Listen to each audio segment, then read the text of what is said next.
Carlão, 3, 2, 1, foi. Olá, pessoa! Tudo bem?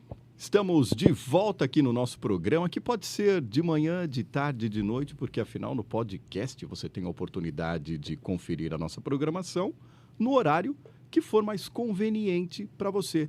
E hoje, nesses assuntos variados que eu sempre trago aqui para o nosso programa, para o nosso bate-papo, eu vou falar sobre envelhecimento, sobre cuidados durante o envelhecimento e com certeza você vai curtir um papo, porque eu trouxe um especialista, um cara que simplesmente manja da área para deixar esse papo que pode ser até denso para muitas pessoas, mas que vai ficar bem leve dentro da nossa programação. Sabe por quê? Porque o podcast Sem Roteiro está no ar.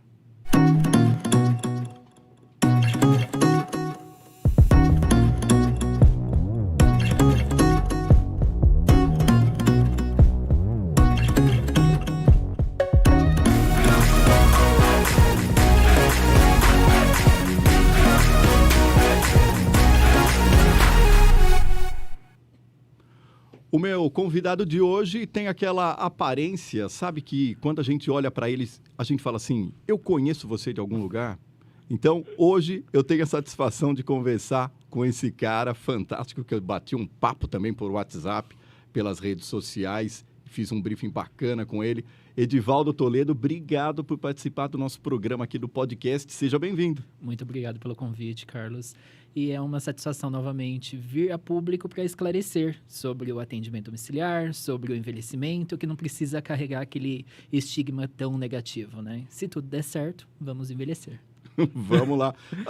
Aliás, você colocou assim, se tudo der certo, vamos envelhecer. Nós estamos envelhecendo bem? Estamos envelhecendo, mas não muito bem. Agora você me preocupou, hein? Por que, Edivaldo, a gente não está envelhecendo bem?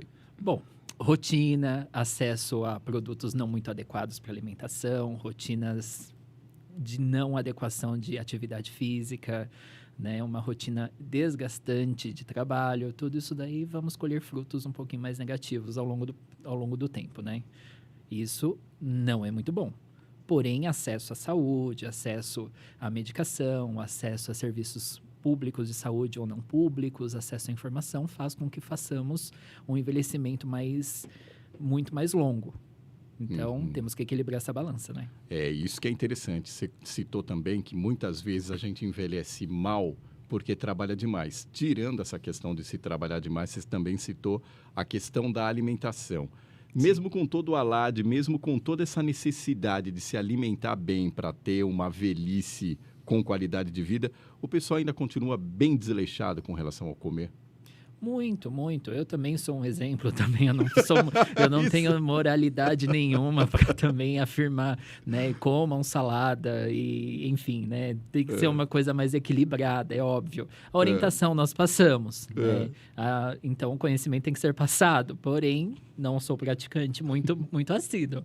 Porém, temos que se alimentar bem, beba água, procure sempre seu geriatra a qualquer idade. Qualquer idade. A geriatria é um planejamento, não é algo só na hora que bate os 60 a mais, vamos procurar um especialista. Isso é legal a gente debater aqui, o Edivaldo. Aliás, não debater, colocar aqui na nossa roda de conversa, que eu prefiro chamar assim. Sim. A partir de que idade a pessoa tem de se preocupar com a velhice, digamos assim? Estamos envelhecendo a partir do momento que nascemos. Simples assim. Então, a partir daí, a pessoa já teria que ter uma consciência de falar assim, olha, para eu envelhecer com saúde, eu tenho que começar a me tratar desde agora. Isso mesmo, Carlos. O planejamento da terceira idade, da quarta idade, ela tem que começar antes da terceira idade bater a sua porta. Até porque nós conseguimos reverter algum quadro de histórico familiar, né? Temos aí, cada família tem a sua identificação biológica, lógico, mas temos aí famílias com alto índice de glicemia alterada, hipertensão, e você não precisa fazer parte desta estatística, porque meu pai, minha mãe, meu avô, minha avó teve, não quer dizer que você vai ter. Então, é aí que nós começamos a fazer esse planejamento. Isso que é legal, dá para reverter essa situação, porque tem gente que fala assim, hoje eu tenho o triglicérides alto, mas meu pai tem, minha mãe tem, minha família, praticamente o pessoal costuma falar assim, minha família é toda zoada e eu não vou ser o certinho. Dá para reverter isso? Sim, notícia boa, hein? Com certeza. Com certeza. Eu vejo um público hoje de 40 anos referindo que é hipertenso. Isso é assustador. Tudo bem que temos acesso ao diagnóstico precoce, porém, 40 anos hipertenso é preocupante. O que essa pessoa está fazendo para se tornar hipertenso? Não é só genética, é o ambiente no qual ela está. E círculos de amizade também acabam influenciando com relação a isso. A pessoa, para não deixar de fazer parte de um círculo, acaba degradando também a saúde, Edivaldo. Como que você tem visto aí com a experiência que você tem? Sim, com certeza. O círculo de amizade, pelo amor de Deus, gente, vou citar algumas coisas, mas não é para deixar o amigo de lado, tá? Não quero desfazer a amizade de ninguém. E outra, o podcast aqui tem assuntos variados e, consequentemente, todas as pessoas que a gente traz aqui dentro do podcast, a gente se torna amigos. E a gente não tem intenção de desfazer a sua amizade. Se você tem um happy hour, se você marcou uma balada nesse final de semana, não vai falar assim, olha, porque o Edivaldo falou e porque estava lá no programa do Carlão, não vou fazer mais. Não, né? não. Deixar claro. Deixar claro que não é a intenção de desfazer a amizade de ninguém. Mas consumo de bebida alcoólica em parte excessiva, né? Geralmente está em confraternizações. Pessoas associadas a um alto índice de álcool não andam muito sozinhas, né? Você vai bebendo, vai conversando. E isso, lógico, não faz bem para nenhum tipo de organismo. O tabaco também é outra preocupação. Hoje em dia o tabaco ainda tem até diminuído com alguns costumes, algumas campanhas que têm sido feitas, mas ele ainda continua em voga bastante, né? Sim, Edivaldo? o que eu vejo muito ainda são jovens, né? São pessoas com menos de 30 anos com um cigarro na mão. Isso é preocupante. Bastante preocupante. Primeira pergunta básica assim para você, para a gente já começar a entrar nessa área de geriatria. Quando você começou a se interessar por esse tema? Carlos, eu trabalhava no hospital em Franco da Rocha e lá chegavam idosos no hospital, debilitados, porém não eram maus tratos, não. Longe disso. Eram cuidados, porém com falta de conhecimento familiar. Cuidados básicos, aquelas coisas, temos que hidratar mais, passam hidratante, tomam banho mais tarde, uma alimentação desta forma vai ser melhor. Orientações simples. E esses idosos davam entrada no hospital, muitas vezes já debilitados, às vezes precisava de uma internação numa unidade de terapia intensiva, esses idosos partiam, né? Em sua maioria. E isso começou a mexer um pouco comigo, né? Até porque lá, na minha essência, lá atrás, eu já tinha muito contato com o idoso, eu já gostava de ter proximidade com pessoas mais velhas. Eu não me identificava, não era o tipo de aluno que ficava com pessoas da minha idade, eu gostava de ficar com gente mais velha. E daí, então, fui procurar um curso de pós-graduação. Por acaso, achei um folheto e ali estava a geriatria. Nem sabia que já tinha esse tipo de formação. Para mim, era uma formação específica para médicos e não para enfermeiros ou de outros profissionais. Chegando lá, quando passei pelos processos exigidos e vi que era uma área, além de bacana, para mim, era uma área que me satisfazia, né? Eu tinha vontade de fazer aquilo e tinha outros profissionais também, multidisciplinar. Tinha terapeuta ocupacional, tinha nutricionista, tinha enfermeiros, tinha médicos também, mas em si caiu aquele tabu. Eu posso colaborar com uma saúde para um público mais longevo e eu não preciso estar atrelado necessariamente a um médico ou a um outro profissional da saúde. Isso que é legal, você citou muito essa parte multidisciplinar. Hoje em dia, praticamente, todos os conceitos da medicina pendem para isso, ou seja, não é só um médico praticamente que vai começar a tratar da pessoa. O que você acha dessa questão da multidisciplinaridade? Todo mundo aprende junto, todo mundo troca informações e isso é bom para o paciente? Isso é essencial para todos, tanto para mim como enfermeiro, quanto para o paciente e para o familiar. A área de mais itens, mais acesso à informação e mais profissionais agregados é essencial. E isso na geriatria, ela anda de não mãos dadas, anda de mãos atadas. Nós precisamos estar juntos, né? Precisamos de um médico geriatra, precisa-se de uma fisioterapeuta que tenha conhecimento em geriatria, uma terapeuta ocupacional com especialidade em geriatria. Então, é essencial que essa união faça o apoio para o atendimento domiciliar ou até mesmo um atendimento em um lar de idosos ou enfim, onde esse idoso esteja encontrado. Você citou logo no comecinho aí da tua fala com relação à geriatria, que muitas vezes os idosos chegavam lá, mas não era questão de maus tratos e nem de abandono. Isso é muito legal a gente abordar também, porque muitas vezes quando se fala assim, olha, eu vou colocar essa pessoa idosa sob os cuidados de outra pessoa, dá a impressão que se está abandonando. Só que no teu cenário lá, você percebia que as pessoas já tinham família, elas estavam assistidas, só que as famílias precisavam de mais esse tipo de apoio. Sim, as pessoas têm que separar o que trata-se de um abandono e uma contratação de um serviço especializado para executar um cuidado. Isso é legal a gente falar. É um abismo entre uma palavra e outra, né? Você não está de forma alguma abandonando, você está proporcionando aquilo que é de melhor que você pode proporcionar. É a mesma coisa de você contratar um eletricista. Eu não sou eletricista. Quando acontece alguma coisa em casa na parte elétrica, eu vou atrás de quem? Um eletricista. Né? Então, temos que contratar pessoas especializadas para executar aquele serviço necessário. Se o meu pai ou minha mãe precisa de um cuidado e eu preciso trabalhar, eu tenho minha rotina do dia a dia, eu tenho várias outras atribuições, eu preciso contratar um cuidador. E isso tem sido feito hoje em dia? Isso tem acontecido mais em clínicas ou mais na casa da pessoa? Então, antes da pandemia, Carlos, era muito equilibrada a coisa. Era lar de idosos e home care andavam equiparados. Pós-pandemia, ou esse processo que a gente já está vivendo de quase pós-pandemia, o atendimento domiciliar teve um salto. Porque no lar de idosos, nesse momento, antes da vacina, os idosos não tinham visita. Então, os familiares ficavam reclusos da visita. Então, teve até alguns casos que muitos lares perderam pacientes porque a família queria ficar, lógico, próxima ao seu idoso e contratou o atendimento domiciliar. Então, hoje, a procura do atendimento domiciliar é muito maior. E qual a carga horária mais comum para esse tipo de trabalho, Edivaldo? A mais comum é 12 horas, todos os dias, que abrange, aí, por exemplo, das 8 da manhã até as 20 horas.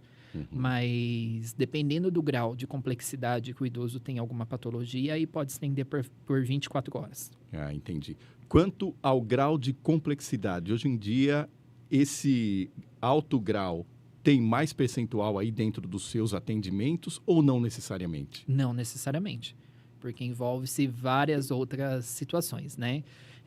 Se o idoso fica sozinho em casa, se o idoso tem alguma patologia agravante, se o idoso tem um recurso financeiro e a família consegue prover essa assistência. Então, temos aí vários vieses para poder fechar um atendimento 24 horas.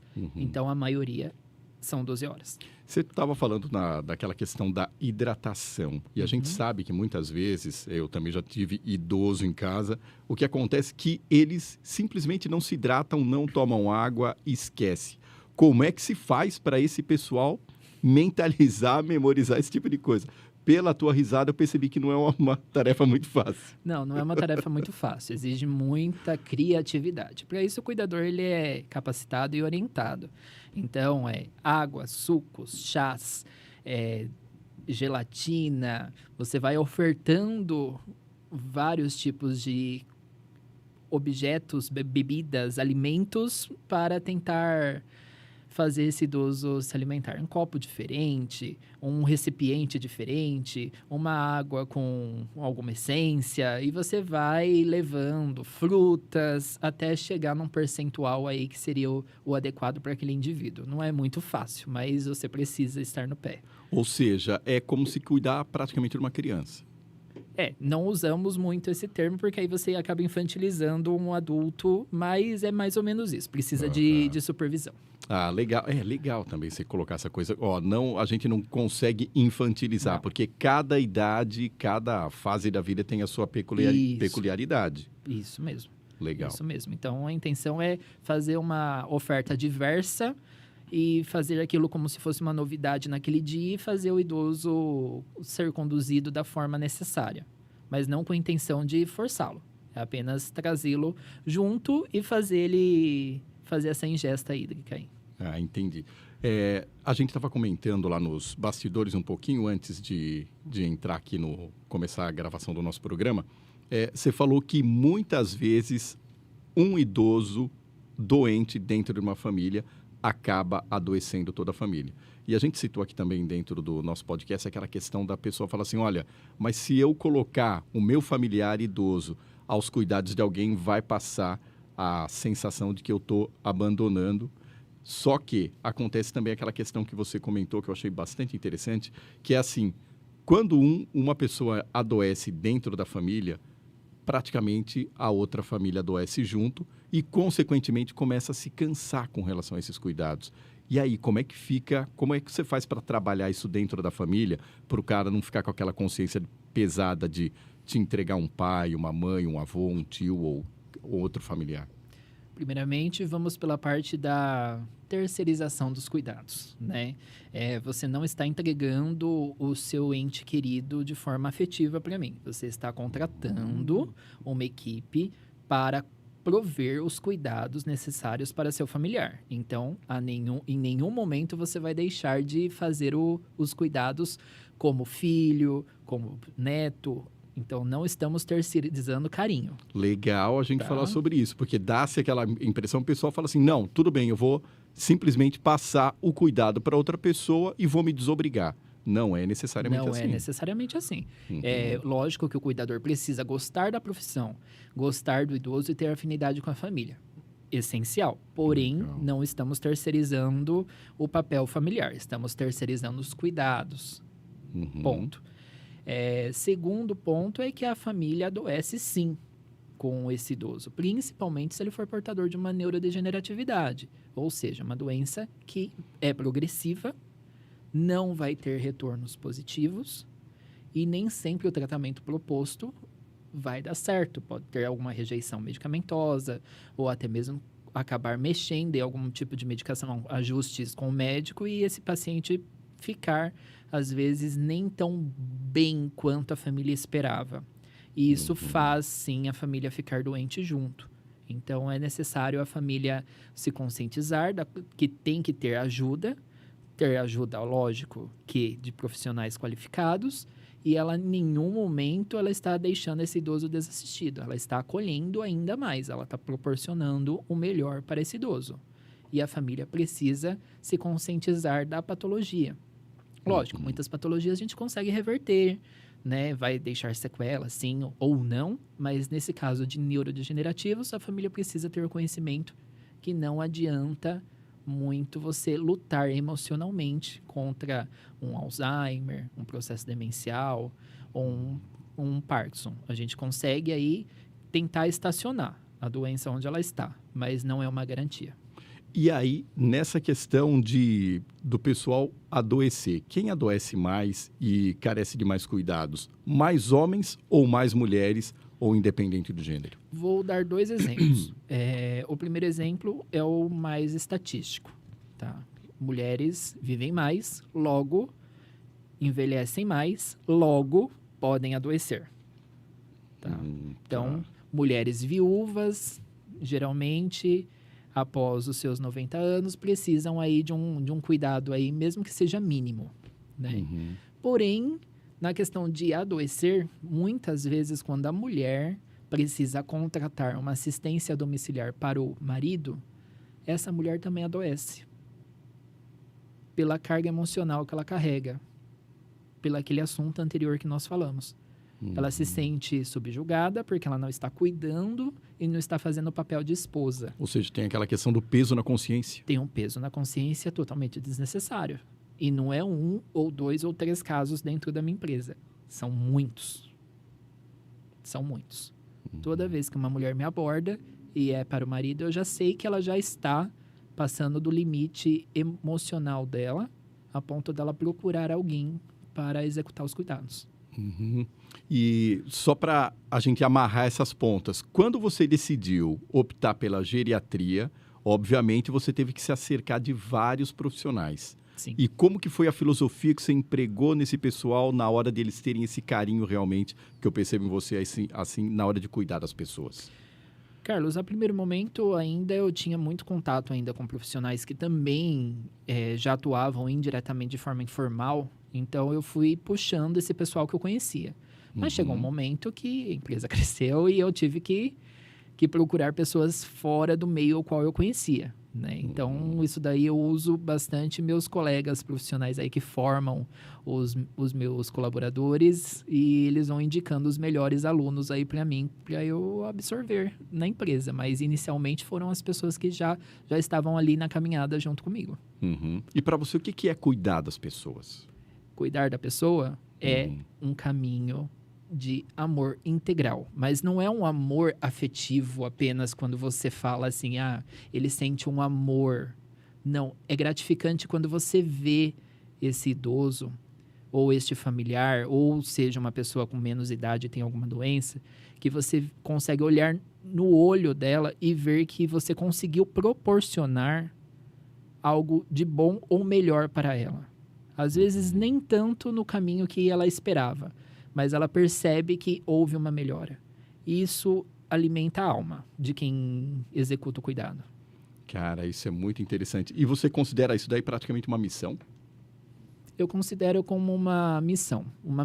Eu nunca cheguei a levar essa palavra assim como aquela carga negativa, né? Pelo contrário, é uma leveza. É o meu ganha-pão, é a minha profissão, mas eu faço o que eu gosto. Todos os dias. Cara, que legal. Voltando naquele assunto que você falou que muitas vezes a mulher chega também debilitada e você percebe isso até emocionalmente. Como é tratar também do paciente, levando em consideração que você também precisa de um apoio da família, principalmente do apoio da mulher, para que ela se sinta emocionalmente fortalecida, para praticamente te ajudar também. Porque a partir do momento em que você coloca um tipo de esforço, a partir do momento em que você deixa as dependências daquela pessoa debilitada, a outra pessoa tem que se encarregar também dos cuidados. Como é que é isso, cara? Como é que é trabalhar a cabeça da outra pessoa numa situação dessas? Não tem muito caminho a não ser pelo conhecimento. Você precisa passar conhecimento da patologia do seu familiar. Então, vamos usar aí um exemplo do Alzheimer, que até eu já tive também na minha empresa, onde eu precisei esclarecer todos os passos que o Alzheimer pode dar. E também esclarecendo para a família que aquelas manias, aquelas situações que às vezes podem ocorrer dentro de casa, são passageiras e fazem parte do processo demencial. Com isso, você consegue ganhar a família com o lado do conhecimento. A família vai vendo que você realmente tem um conhecimento perante a patologia e com isso também você vai acalentando a situação. Não é uma tarefa muito fácil, porque muitas coisas são imprevisíveis, mas você precisa trazer conhecimento. É a base do cuidado. Sem o conhecimento, você não consegue dar segurança para ninguém. Entendi. E uma pergunta muito bacana que eu tenho para te fazer aí. Qual que é a maior patologia das pessoas? É relacionada à demência? Dos meus ou não clientes, necessariamente? Sim. Do meu cliente, sim. Talvez pela minha própria formação, por eu ser enfermeiro geriatra, eu acho que a própria família também acaba buscando, no caso, a minha rede social, ou até mesmo o meu site, para conseguir mais conhecimento do cuidado. Porque muitas vezes no consultório médico, Carlos, vem o diagnóstico, mas não vem a orientação do cuidado.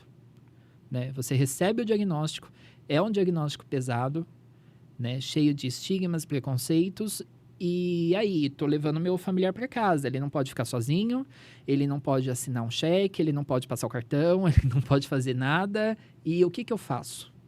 Vou deixar só a doença avançar? Não. Temos N coisas que podemos fazer para desenvolver o cuidado e tentar estimular a parte cognitiva desse idoso para evitar os avanços. Porém, os cuidados mesmos, infelizmente, no consultório não vira esse assunto. Vira apenas aquele diagnóstico pesado e a família sai, lógico, entristecida. É aí que entra o meu papel. E aí, como que é desconstruir toda essa imagem negativa de um consultório quando a pessoa chega até você?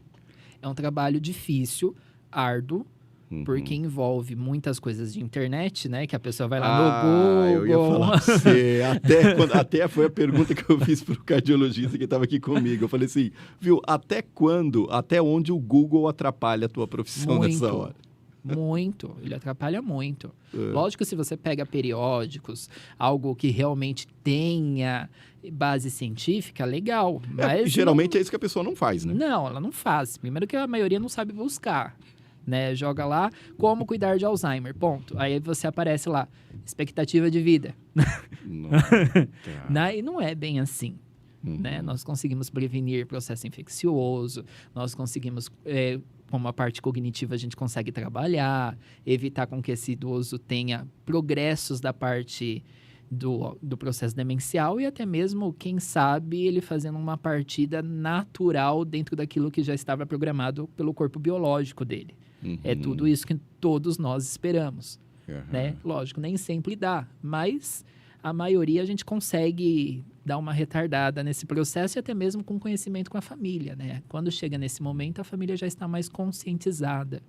Mas tudo isso daí demanda um trabalho emocional e de conhecimento. É um trabalho, além do emocional e do conhecimento, é um trabalho educativo com a família. Educativo com a Porque família, é isso mesmo. Não significa, quer dizer, você busca, dentro dessa longevidade, você busca o máximo de qualidade de vida, mas também isso pode não significar uma permanência maior da pessoa. Sim. É isso? Isso mesmo. Eu proponho para a família que enquanto ele estiver, nós vamos executar cuidados com total integridade.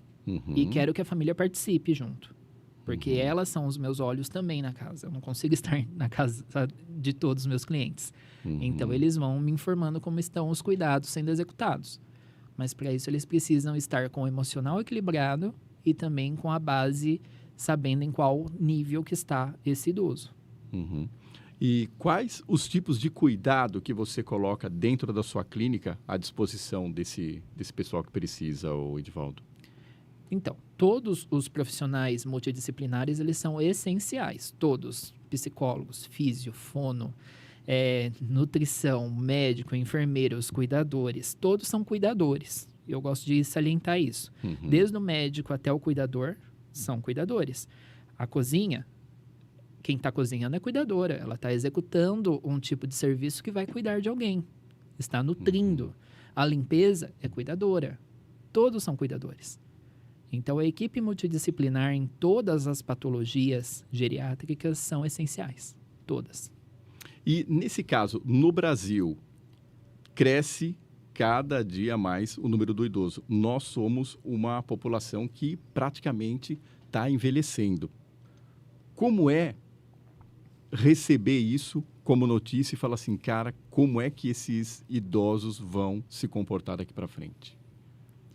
Essa notícia, ela é bem preocupante, né? Para quem tem alguém em casa, seja um idoso ou alguém que a gente sabe que vai caminhar para a terceira idade, né? Vai gerar aí uma preocupação aí em adaptação, box, né? Alguns tipos de adaptação de piso, corrimão, perdão, fitas de segurança no piso. Temos que fazer essas adaptações. Esses são os cuidados que geralmente mais acometem os idosos, porque eu estava conversando dia desses aí também com um especialista em saúde, ele disse que por exemplo, quedas de idosos, onde o idoso cai mais é em casa, né? Sim, 30% dos idosos caem. 30%? 30%. Imagine, a cada 10 idosos, 3 deles caem. É uma realidade. E 20% desses que caem vão ter algo incapacitante, ou seja, uma fratura, uma difícil reabilitação. Então, é muito preocupante. Né? É muito mesmo. Tanto que uma das causas de mortes mais prevalentes no Brasil é por queda. E acontece onde? No banheiro. Então, é necessário as adaptações. Lógico que as adaptações, elas podem servir como auxílio a qualquer idade. Para mim, para você, enfim. Mas elas têm que acontecer naturalmente. Para não chegar com toda aquela informação. Né? Mamãe, você tem 65 anos, chegou a hora de colocar as adaptações. Não, ao longo desse processo, vamos já adaptando a casa para o envelhecimento. Então, isso me preocupa, porque a gente sabe da realidade do Brasil, sabe da questão econômica e sabe muito bem, em especial na parte periférica, dos municípios, que às vezes não tem uma pavimentação adequada. Imagine dentro da casa desse futuro idoso. É preocupante. E aí, nesse caso, principalmente dentro de casa, você citou uma coisa que eu achei bastante interessante agora. Quer dizer, não é simplesmente esperar a idade chegar, não é simplesmente o problema acontecer para você fazer a adaptação. Você tem que fazer a adaptação aos poucos também. Sim, tem que fazer Seria o aos essencial. poucos. Seria o essencial, Carlos. Lógico que todo mundo tem a sua necessidade de limitação, a sua limitação. Mas é necessário a pessoa ter um autoconhecimento. Aqui eu preciso de um apoio. Né? A gente que é um pouco mais alto, a gente sabe disso, né? Às vezes, para lavar o pé no banheiro, né? Já precisa de um apoio ali, segurar em alguma coisa. Então, é essencial ter esse apoio. Ó, vou falar agora é um assunto até meio polêmico aqui, tá? Geralmente, o pessoal é teimoso. Sim, lógico que é, mas nós também somos. Então, quer dizer, é aquela coisa, nós também somos teimosos, mas Isso. a partir do momento em que entra a idade, parece que a gente tem a manha de realçar mais esse tipo de coisa, né? É porque ele já é uma pessoa vivida, uma pessoa independente, passou por tantas coisas na vida, uma pessoa mais casca grossa, né? Então ele vai olhar para aquilo, ele vai falar, você vai colocar uma barrinha de segurança no box. Você vai, besteira, né? Ele já passou por tanta coisa, você acha que na cabeça dele passa que o box é um perigo para ele? Do banho? Nunca, né? Fala assim, Então. viu, eu tô dentro, conheço a minha casa, tô tomando meu banho sossegado, onde que tá o perigo aqui? Pois é. Então, lógico que ele pode ser resistente. As mulheres são menos. Os homens são mais teimosos nessa parte. São mais resistentes. Então, é aí que entra a parte de conscientização, né?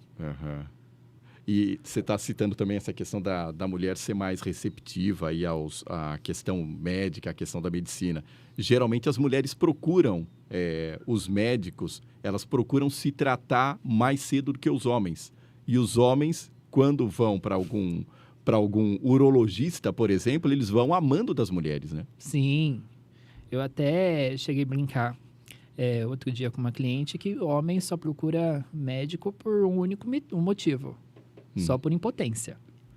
Olha isso. Infelizmente, é uma realidade. Parou de funcionar, preciso de um médico. E não é bem assim, né, gente? A gente precisa fazer um acompanhamento, viu, rapazes? Vamos aí procurar o médico de confiança de vocês, fazer um check-up, exame de sangue. Né? O corpo tem mais peças. E outra, tudo tem que andar em consonância, né? Para funcionar tudo bonitinho. Para tudo funcionar bonitinho. Né? Mas as mulheres, por questões já de família mesmo, né? Elas já vão a ginecologista desde cedo, então tem as campanhas nacionais aí de campanha de prevenção de câncer de colo de útero, câncer de mama, tudo isso daí propicia com que a mulher procure um atendimento médico mais precoce, o que é muito bom. Mas os rapazes precisam se conscientizar que eles também precisam, né? Exatamente. É bem por aí.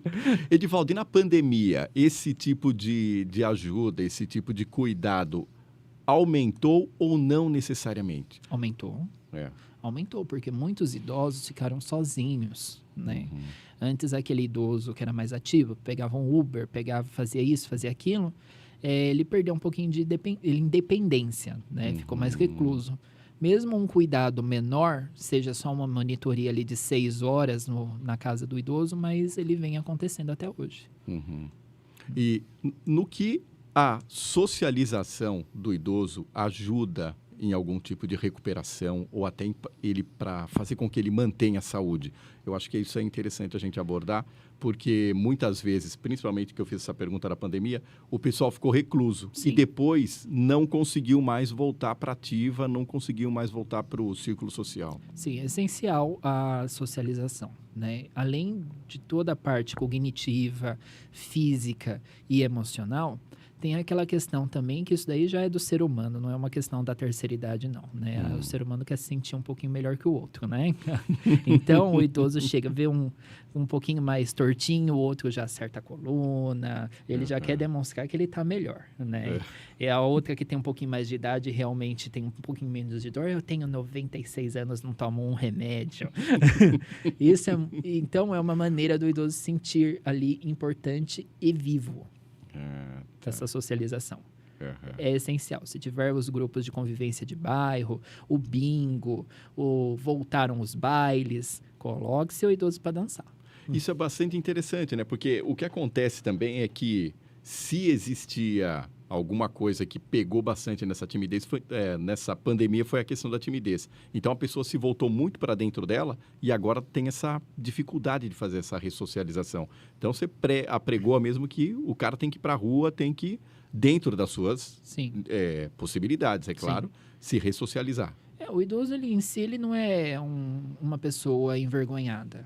Pelo contrário, as pessoas acham que a gente tem que chegar no vô e na avó falando de uma forma muito formal. E, na realidade, não. E você chega no vô e na avó e já vai levando o vocabulário normal, gente. Não precisa abordá-lo com tanta formalidade, não.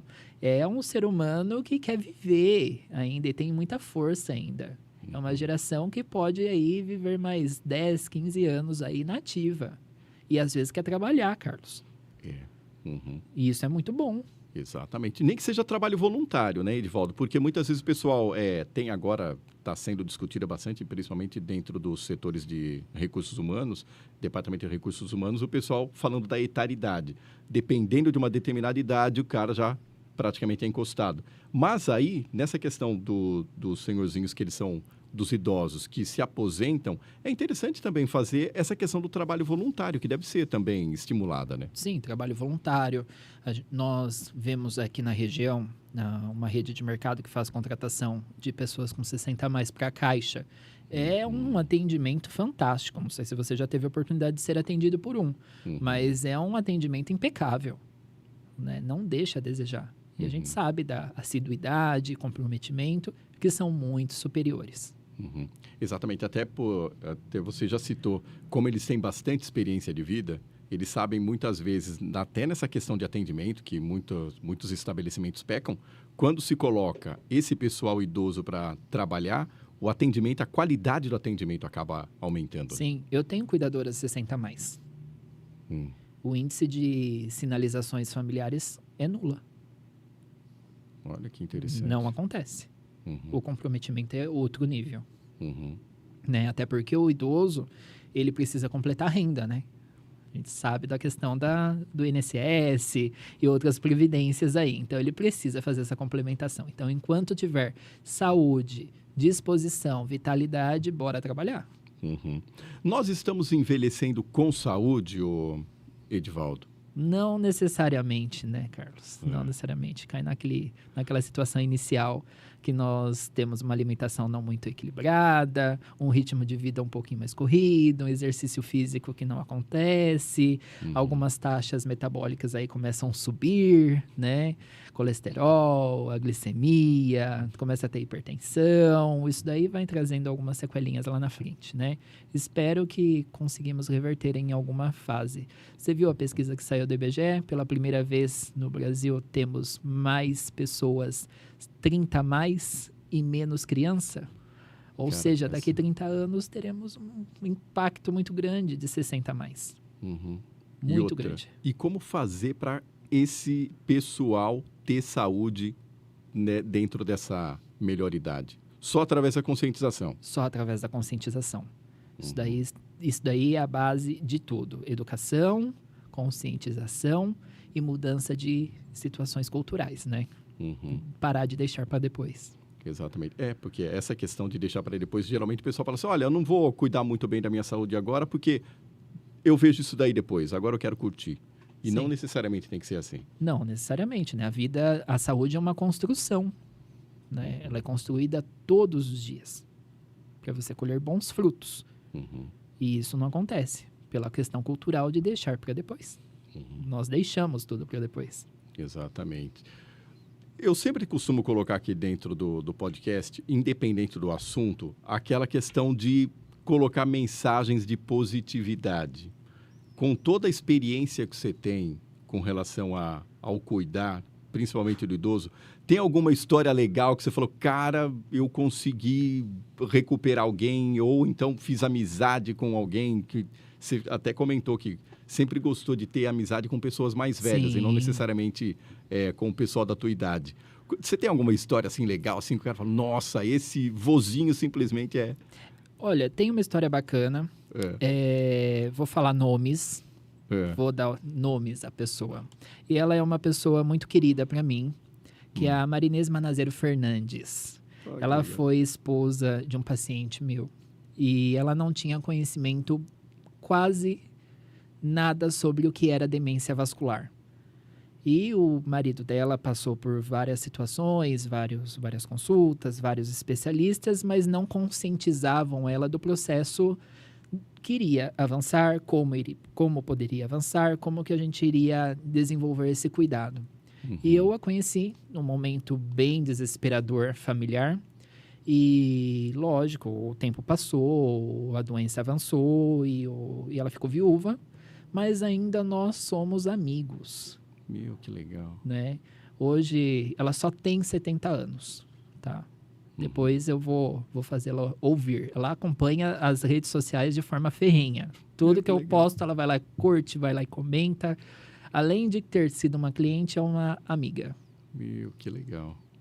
Até a partir de que idade, Erivaldo? Porque geralmente o pessoal fala, não, eu estou muito velho para isso. A partir de que idade a pessoa pode se considerar velha? Nenhuma. Bem legal fazer essa pergunta, porque muitas vezes o pessoal fala assim, não, eu estou velho, mas eu tenho meu espírito jovem. E outra, não, eu estou muito velho para isso. Não, eu tenho uma idosa que tem 94 anos e ela estuda letras EAD. Ah, que legal. Tá. A colaboradora vai lá, liga o computador para ela e ela segue estudando. Ela tem 94 anos. O sonho dela era ter sido professora. Ela não teve essa oportunidade. Né? Não existe velho. Existe uma mudança de estilo de vida por conta de consequências do envelhecimento. Mas os sonhos permanecem. Isso é muito bacana. Até tem uma música do Flávio Venturini que diz que os sonhos não envelhecem. Sim, os sonhos não envelhecem. Tanto é que você citou essa paciente sua que está fazendo um EAD, mas a gente vê também muitas imagens aí na televisão de pessoas que decidem estudar a partir do momento em que estão passando da melhor idade. Sim, por vários motivos. Não tiveram acesso à educação como hoje tem, não tiveram oportunidade, família podou essa oportunidade de ter estudado, teve que fazer priorização com filhos, enfim, o tempo foi passando. Mas o sonho permaneceu ali. E a hora que ela teve a oportunidade, ela foi estudar. E está certo, né? Vai estudar dança, vai fazer dança, vai cantar, vai estudar, vai trabalhar. Por que não? Tem alguma atividade bacana, assim, que você sempre estimula o pessoal, os teus pacientes a fazerem? Tudo que for na parte neurológica, caça-palavra, leitura, jogo de memória, tudo isso daí é essencial. Enquanto tudo que a gente está usando está ali mantendo ativo. E o cérebro, evidentemente, não é diferente. Então, vamos estimular a cabeça. A questão da idade e tecnologia. Sempre há tempo para aprender? Claro. Os 60 a mais estão aí mandando super bem aplicativos de banco, fazem até jogos aí ao invés de ir na lotérica, estão usando o aplicativo agora para fazer jogos. Fiquei super contente em ver fazendo isso. Já é um avanço. Legal. É lógico que nós estamos numa região que favorece, tem acesso à informação, mas isso é um avanço muito grande. O idoso não está colocando restrição para as tecnologias. Quantas portarias eletrônicas hoje em dia não tem aí nos condomínios? Ele está totalmente inserido na tecnologia. Os carros, né? Carro automático, cheio de botões ali, ele está todo inteirado. Muito bacana.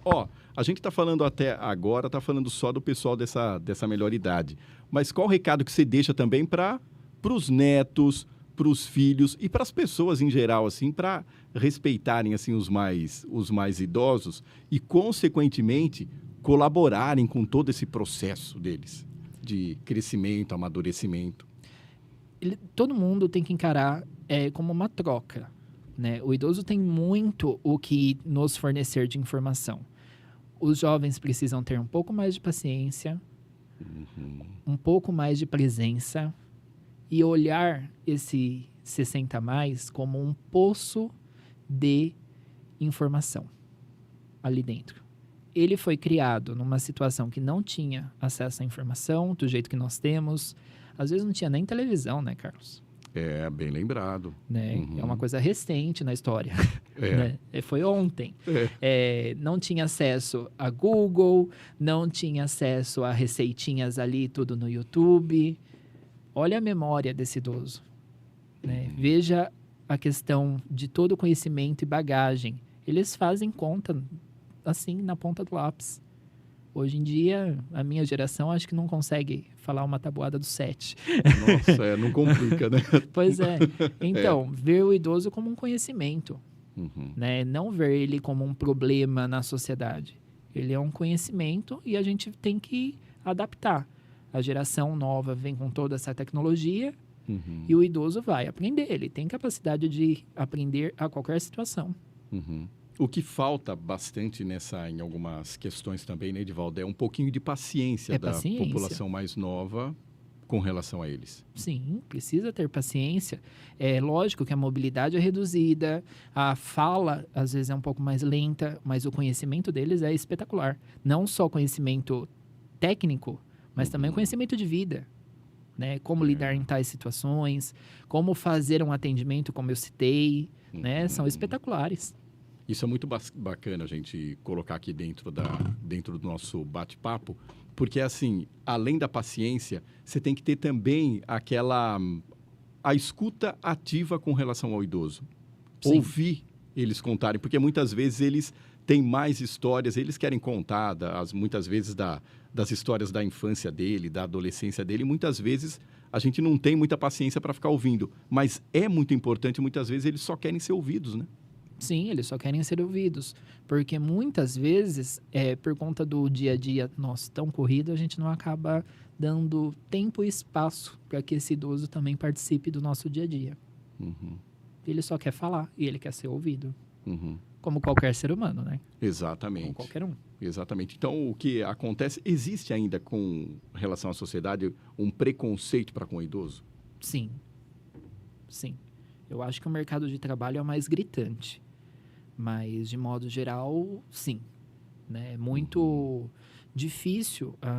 Por exemplo, uma mulher tem um relacionamento, uma mulher viúva, independente, quer constituir novamente um relacionamento, ela fica muito, muito fechada e com medo de se abrir por conta de preconceito. Né? Voltar ao mercado de trabalho, se relacionar com as pessoas de modo geral, sempre se colocando numa situação que ela não pode, que ela é idosa ou ela é velha. Não existe isso. Enquanto a vida tem que viver, né? Enquanto estamos vivendo, tem que viver e estamos aí para isso. Tem que pôr à prática todos os sonhos. Não pode levar isso daí pro caixão, não. Isso daí, essa questão de se ressocializar, de se sentir importante, pega mais com relação à mulher por causa da cobrança, porque tem que ser bonita, tem que ser jovem, tem que ser isso, ou pega também para alguns homens, ou Edivaldo, dentro do teu conhecimento? É mais para a mulher. É mais para a mulher pelas questões também de estatística, né? É a grande concentração de mulheres. Tem muito mais mulheres, 80 a mais do que homens. Então, a mulher acaba sofrendo mais com isso. E os homens conseguem se superar mais com relação a esse tipo de problema? Sim. Num ambiente que é um pouco mais machista, né, acaba sobressaindo, né? Todo mundo vê, olha o vovô lá fazendo as coisas, saindo, tá indo na feira, né? Sempre a mulher é colocada numa situação de desamparada, né? E o homem não. Então o homem acaba sobressaindo.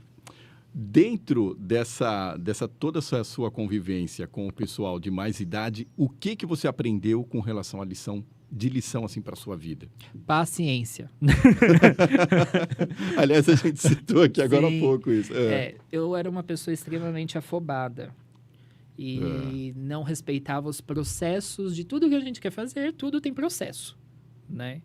Tudo tem um passo a passo a ser feito. E hoje eu consigo ver a vida de uma outra forma, né? Que tudo é um processo. Foi graças a eles. A gente tem aquele costume de correr, viver em determinada correria todo dia. A gente quase não tem tempo para nada. Convivendo com os idosos, você aprendeu a se desacelerar? Ou não necessariamente? Não necessariamente por conta do meu ambiente de trabalho, né? São muitas pessoas abaixo de mim, muitos cuidados, muita gente, então eu não tenho muito como desacelerar. Se eu desacelerar, alguém vai ficar sem assistência, desassistido.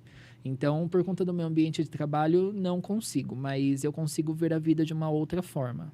Uhum. Eu consigo ver, por exemplo, a finitude muito longe de mim. Como a minha geração a probabilidade de passar do 100, então eu consigo ver essa projeção. Eu vejo o tanto de tempo que eu posso ter para desenvolver tudo aquilo que eu gostaria. Então eu não preciso correr agora, porque eu tenho 33 anos, eu não preciso sair correndo fazendo tudo o que eu quero agora. Entendi. Você pretende chegar até quantos anos? Você falou que que a sua geração tem probabilidade de passar dos 100. Eu vou passar dos 105. E trabalhando. Olha, isso que é trabalhando. Não sei como estarei. Né? Se vai estar em computadores super modernos, mas vou querer aprender. Isso é muito legal. E dentro dessa questão da longevidade, é muito legal conseguir uma longevidade, mas também com qualidade de vida, né, Edivaldo? Sim, é essencial. Todo mundo quer chegar ao 100 andando, consciente, orientado, passando cartão, dirigindo. Tem algumas limitações, né? Tem algumas adaptações que nós vamos ter que fazer aí ao longo da vida.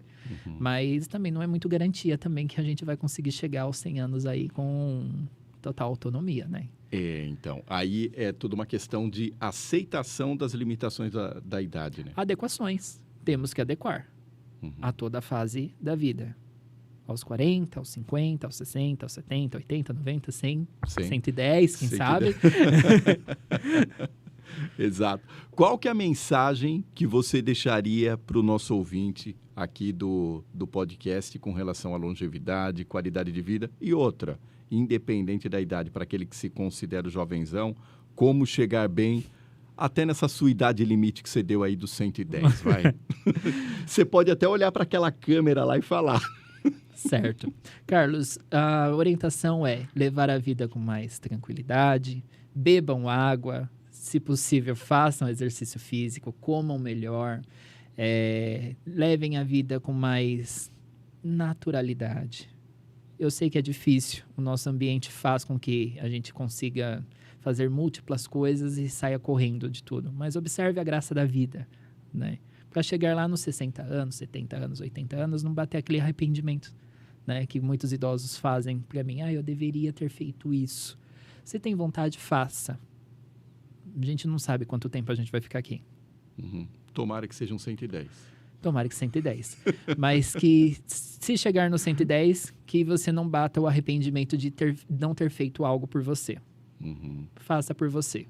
O melhor investimento é você.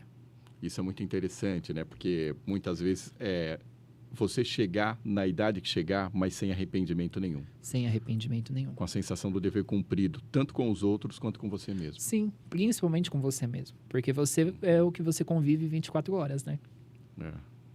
Os outros é só um período. Exatamente. Então, se tiver que ter paciência, tenha paciência com você, respeite as suas limitações e, Isso consequentemente, mesmo. a sua longevidade. Sim. Como que eu faço para encontrar o Edivaldo nas redes sociais? No Instagram, edivaldo.toledo, no site edivaldodetoledo.com.br e no Facebook também. Edivaldo, eu costumo dizer que esse programa é uma universidade. A cada hora que eu coloco aqui, que eu invisto dentro desse podcast, eu aprendo bastante. E eu aprendi bastante com você. Obrigado por ter vindo. É uma troca. Eu também aprendi, a comunicação é um dom. É um dom. Comunicar com outro ser humano é essencial. Podcast Sem Roteiro, agora também disponível no Spotify.